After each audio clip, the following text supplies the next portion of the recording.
2024 সালের 2রা অক্টোবর বুধবার মহালয়ার দিন হতে চলেছে বলয় গ্রাস সূর্যগ্রহণ। তবে ভারত এবং বাংলাদেশে অদৃশ্য থাকবে এই সূর্যগ্রহণ।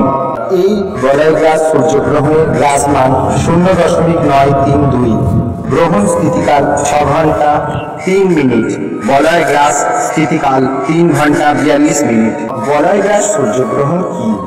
এই দিন চাঁদ নিজ কক্ষপথে ঘুরতে ঘুরতে চলে আসবে পৃথিবীর মাঝে এবং সূর্য, চন্দ্র ও পৃথিবী থাকবে এক সরল রেখায়। সূর্যের চতুর্দিকে দেখা যাবে আংটির মতো অগ্নিবলয়।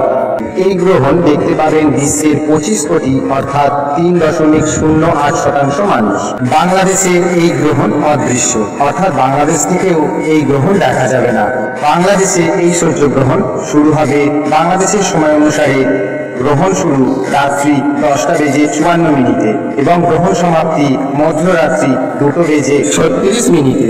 ভারতে এই গ্রহণ অদৃশ্য অর্থাৎ ভারত থেকে এই গ্রহণ দেখতে পাওয়া যাবে না।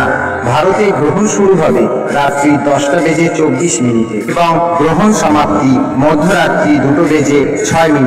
এই সূর্যগ্রহণ দৃশ্যমান হবে হাওয়াই, দক্ষিণ আমেরিকার Argentina, Chile, Peru, Bolivia, Uruguay, Paraguay, Brazil, নিউজিল্যান্ডের উত্তরাংশে এবং দক্ষিণ প্রশান্ত মহাসাগর।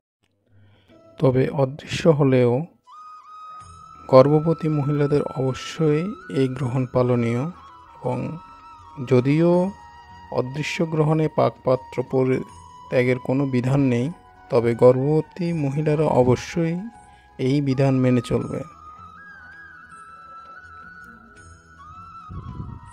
ভিডিওটি দেখার জন্য সবাইকে ধন্যবাদ।